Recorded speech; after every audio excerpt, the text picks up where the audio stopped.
Hello and welcome to this special broadcast. The Air India plane crash outside Ahmedabad airport minutes after takeoff is not just the nation's worst air tragedy in close to 2 decades. It is also the first fatal crash of the 787 since it was commissioned 14 years ago. The black box has been recovered and investigations are set to get underway. However, it could take weeks, probably months, before the probe team to arrive at a possible conclusion on what exactly caused the crash. There are a number of theories floating online. Today we have with us Captain Steve Scheibner, a Navy veteran whose YouTube video on the Air India plane crash took the internet by storm. Captain Steve once flew P-3 aircraft to hunt submarines, is now a commercial pilot. Captain Steve also doubles up as a social media commentator. His YouTube page named Captain Steve has close to 5 lakh subscribers. Captain Steve, thank you very much for joining us. Indeed, a very unfortunate day for the entire country and also the aviation community. Could you give us your first thoughts when you saw those pictures of AI Flight 171 crashing into a hostel, into a medical college hostel? What were the first thoughts that came to your mind? Well, it's a very bitter day in the aviation community and certainly around the world and certainly in India to watch what happened. The first crash of 787, it looks like almost everybody on board perished except for one. And then, to make it even worse, it crashed into a residential area, which is just tragic in the extreme, and so it's very heartbreaking. Right. I would like to ask you, you've put out a very detailed report about the possible causes. There has been some talk about the possibility of bird hits. Do you see any likelihood of that? Well, that is a possibility. Now, we don't want to rule it out completely, but when you look at the video, you don't see any birds. You don't see a flock of birds. And to take both engines out simultaneously, you would have to have a lot of birds. In addition to that, there's no indication out of the back of the engine that they ingested any foreign objects like a bird. You would see flames, you would see sparks, you would see smoke. Nothing like that happens. It appears that the engines are operating normally. As you see that airplane go down the runway and then rotate, you can see the dirt off the side of the runway spiraling off. So it tells you that they were at full power even as they rotated. There's no indication that they hit birds, at least as far as I can see. It would be very unlikely it would take both engines out at the same time. Right, so no indication that they were hit by birds. There has been a lot of talk about the position of flaps. You've also said earlier that's very difficult to make out from the visuals. But when it comes to flaps and the position that they were in, what is critical there in terms of the positioning and probably wrong positioning of flaps if that happened? Well, it's not likely that they took off with the flaps up because there's just too many warning systems in the cockpit that would cause the pilots to stop the takeoff roll. Once you push the power up, bells and horns and lights begin to blare at you, and they would have stopped the takeoff roll. Most likely they had their flaps set properly for takeoff. My theory is that once they rotated and began to climb, at about 50 to 100 feet off the ground, the pilot flying is going to ask for the gear to be lifted up into the aircraft. He wants to get rid of all that drag now that he doesn't need the landing gear anymore. If, and this is if mistakenly the co-pilot grabbed the wrong handle, and the landing gear handle is very close to the flap handle, and if by mistake the co-pilot grabbed the flap handle and raised the flaps, that would cause the sequence of events that we see on the video where the airplane is flying normally. As you see it going right now at this point, it's on a normal trajectory. Right about here is where it begins to settle in, and that would indicate to me that the flaps were coming up. The aircraft, the wings were losing lift at this point instead of gaining lift. The landing gear is still out. It doesn't move. It never comes up. That causes a tremendous amount of drag, and the airplane begins to lose speed. It begins to descend. The pilot's only got one option at that point. That's to push on any more power that he's got and to pull up on the nose. He doesn't have enough altitude to lower the nose and gain any airspeed. Very tragic. Right. So what you're saying is that possibly there could have been a miscalculation in the air when the pilot, because I also watched your earlier video and you said the pilot at some stage in those 35 to 40 seconds after takeoff must have said, wheels up or gear up. And do you feel there at that point in time, possibly there was some sort of miscalculation? Well, whatever happened at that exact same second. If he asked for the gear up and it never got raised, that means something else catastrophic happened. It's still, in my mind, you would still raise the gear. If you had a power loss on both engines, let's say it was due to a bird strike, or let's say it was due to fuel contamination, even so, you would want to get the drag off of that airplane. Now, I've heard some pilots say maybe he was still trying to land on the runway ahead of him. Once that airplane rotates and he's in the air, he doesn't have any runway left in front of him. So I'm not really sure why you would keep the gear down at that point.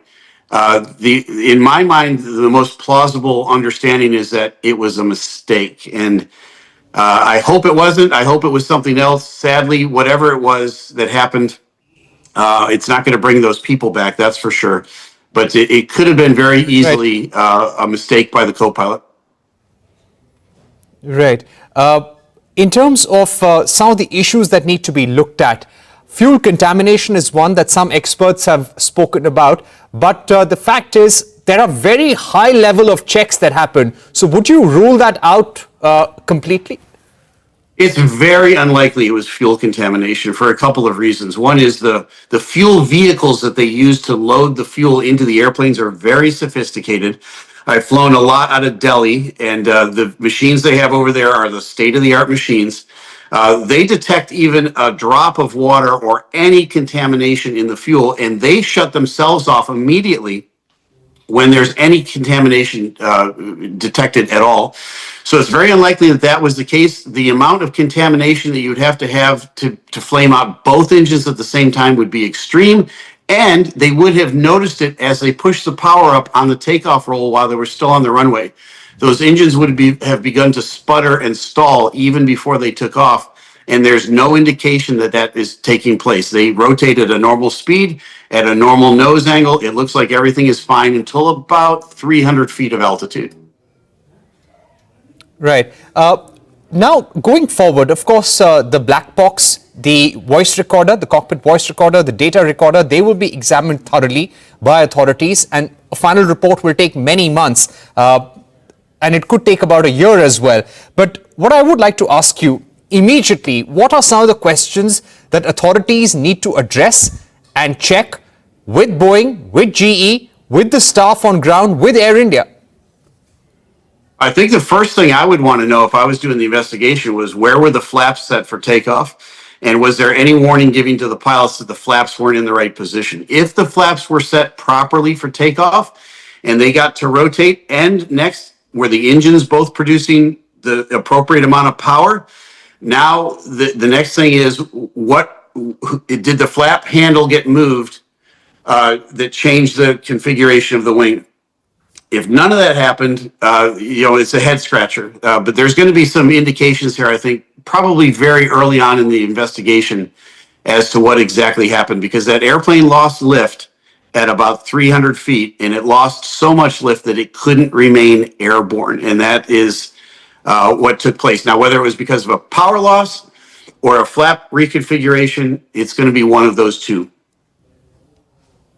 Right. You've got a personal story, Captain Steve, and we've been hearing podcasts which have said that you were bound to fly that plane which crashed into the World Trade Center. Is that true? And secondly, what you saw yesterday with the Air India flight, have you come across any such example in aviation history in your lifetime throughout your career? Well, to answer your first question, yes, I'm a pilot for a major airline here in the United States, and I was originally scheduled to be the first officer on the first airplane that was hijacked on September 11th. And through an extraordinary set of circumstances, I was bumped by a more senior pilot the night before. But I had packed my bags. I had even set my alarm clock to get up early that morning for that flight, and then found out at the last minute that I had been replaced by another pilot. Ordinarily, that wouldn't be any sort of a story unless, of course, it's the first airplane that gets hijacked on September 11th. So I know personally what it's like to live on borrowed time, for sure. And then as far as your second question goes, has there been any situations where we see an airplane do what this airplane did? Usually it's associated with a power loss, which is why most people are going there. I think the last flight of the Concorde was an engine failure with a fire, and you saw that airplane try to gain lift, and it just couldn't because it didn't have enough thrust to do so. Eventually, the wings begin to lose lift, and it just kind of pancaked into the ground off the end of the runway. That's similar to what happened here, but what's missing with this one is we don't see any indication, at least visibly, that there was anything wrong with the engines. There's no flames, there's no sparks, there's no smoke coming out of them. My contention is I think what they're going to find out is those engines were producing the appropriate amount of power, and something else happened to reconfigure the shape of that wing, and that's why they lost the lift. Right. We are getting reports that the black box has been recovered. How soon does one actually get a sense of what went wrong, according to you?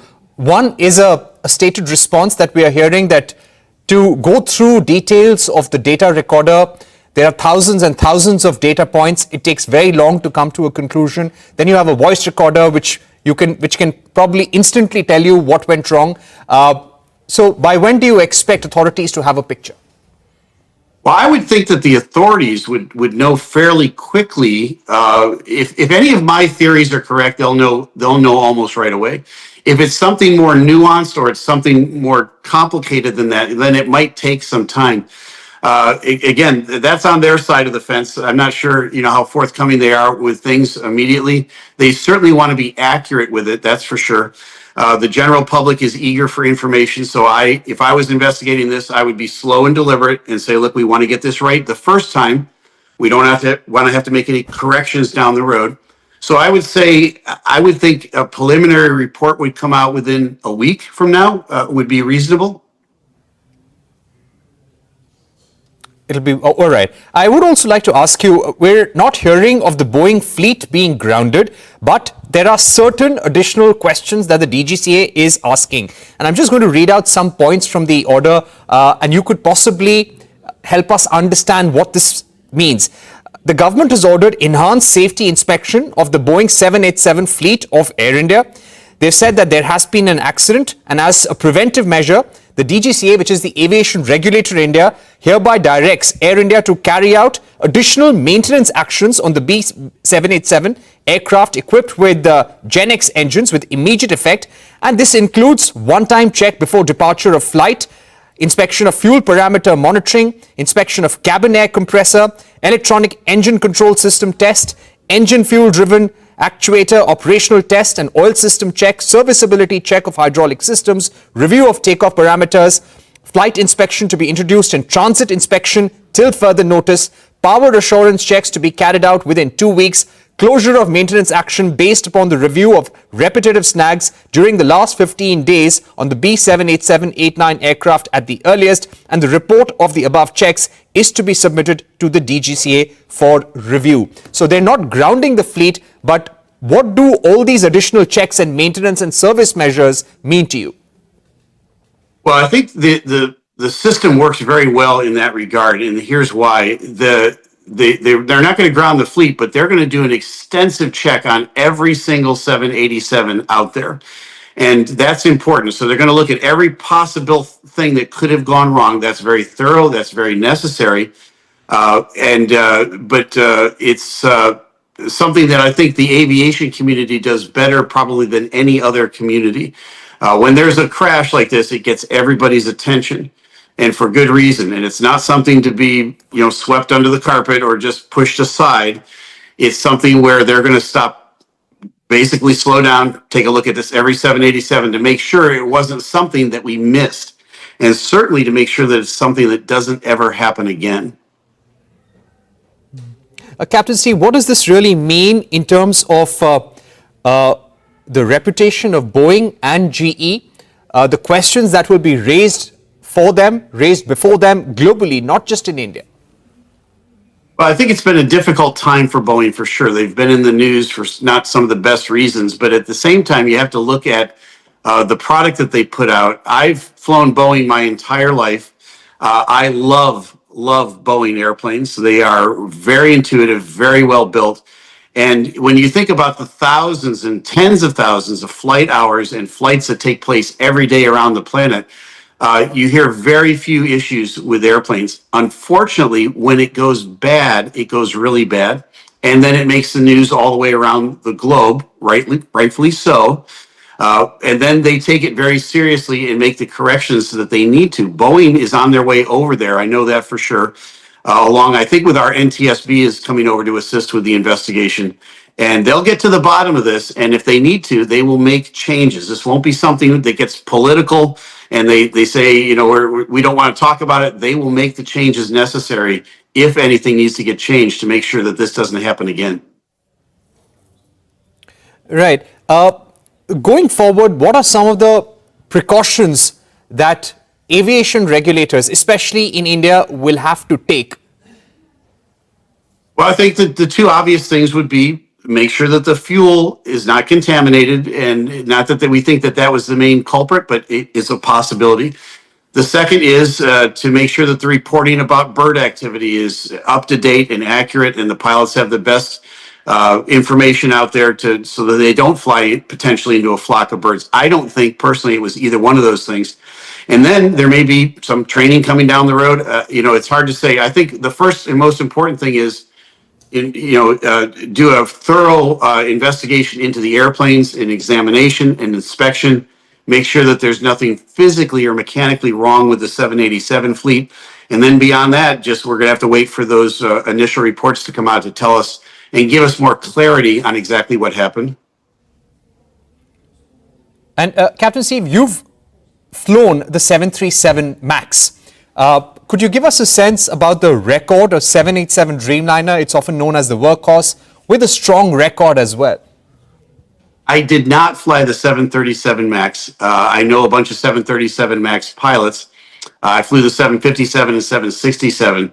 But the 787 has been very reliable. I think when it first came out, there was some issues with the battery on the airplane. And I think it created a fire, but just down in the battery compartment. They fixed that very early on. There hasn't been a single issue with that since. And ever since, and the airplane's been in service, I think the one that crashed is been in service for about 11 years, 41,000 hours on it, very reliable airframe. That's what makes me tend to believe it was nothing to do with the airplane itself. It may have been something else that created that loss of lift over the wing. And again, hopefully within the next few days, we'll find out exactly what that was. I would like to ask you once again, and this is as per your video, you said that when the flight was taking off, it's unlikely there was a flap issue, because if it had been, then there would have been a very loud warning sign. Is that correct, Captain Steve? That's correct. So this particular airplane, the 787, has what's called an electronic checklist. Now, some older model airplanes have a paper checklist, and you just read off a card, and you could potentially skip a step on that if you just missed it. And if that step was the flaps, then you might forget to raise the flaps. The checklist on a 787 is integrated into the airplane. You have to go in and physically click a button to check off the flaps. They would have had to override that item on the checklist on purpose, and there are two checklists that have the flaps on them, so you'd have to override both of those checklists. Both pilots would have to do that. And then once you take the runway and push the power up for takeoff, the airplane knows you intend to go flying, and if it's not configured properly, the flaps aren't out, a warning light comes on the screen in front of you. Two large warning lights come on in front of both pilots. They're bright red and they flash. And then a deafening horn goes off, and it doesn't stop until you pull the power back and you stop the takeoff roll. It is not possible that they took off with all of that noise and all of those lights flashing. It's just not a possibility in my mind. Right. The pilot made a Mayday call soon after takeoff. Could you once again, for the benefit of our viewers, Captain Steve, sum up what you think may have gone wrong, the most possible theory according to you? Well, if the pilot is expecting to climb out and have a certain amount of lift on his wings and he doesn't get it and he begins to lose airspeed and the airplane begins to settle in and lose altitude, the last thing he's going to do is key that microphone and declare a mayday. He's letting everybody else know he's got a problem. He's still trying to save the airplane. You can see there right about this point in the flight, he gets up to about 300 feet. The airplane starts to lose lift. He begins to descend down. The natural thing is to pull back on the airplane as you get closer to the ground, hoping to get some more lift out of those wings. He didn't have any at this point. And again, the two theories are still out there: loss of power, or the flaps were being retracted at that point by mistake. We're going to see which one happens, but it's just sad. I think they did a valiant job trying to save that aircraft. And unfortunately, it turned out to be a tragic accident. Absolutely. And, you know, our hearts, our prayers and condolences to the families of the pilots and everyone who was there on board. It is only they who know what really went wrong. And I'm sure the pilots are very experienced and they tried their best. So what you're trying to say, Captain Steve, is that possibly instead of pulling up the landing gear, there could have been a miscalculation by pressing the lever, which is used for the flaps. Is that what you're trying to say, if you were to put it simply? That is a potential cause of this accident. We'll find out in the days to come. Right. By when do you expect, and how do you see the US authorities actually helping India? You've got the National Transportation Safety Board here as well. What are they going to do in terms of investigations? Well, I think they'll assist the local authorities in the investigation. They've been investigating aircraft for decades, and they will know exactly what to look at. These are either experienced pilots that have gone to work with the NTSB, or they're experienced investigators and engineers that work with it. They know how the mechanics of these things work. They know exactly what they're looking at in the video. I'm looking at video. I think I know what is going on. These folks know even more what's going on. They are really experts in this area, and I think they will be very helpful in getting to the bottom of this rather quickly. Right. And finally, as an experienced pilot and as a veteran of this community, what would be your message to those who lost their lives on board that ill-fated flight? That would be our final question to you, Captain Steve. We'd like to really thank you for your time and joining us in this hour of crisis. But we'd like you to leave us with a message for all those who died in that plane crash and their families. Well, it's very sad to watch this, and nobody expects to get on an airplane and lose their life. And it's such a rare occurrence these days that it is shocking when we see it. But it's the suddenness of it, I think, catches all of us off guard. And, I'm a man who prays for people, and we've already prayed, and we're going to continue to pray for the families and the one survivor, at least so far, and that hopefully there's no more dead found in any of those buildings. But we'll do everything we can. I'll do everything I can as a pilot to make sure that my airplane is safe and that the passengers that are entrusted to me are kept safe when I take them on a trip. And every pilot has that, they have that dedication and that devotion to their passengers. And so, again, my thoughts and prayers go out to the folks that lost somebody in this tragic accident.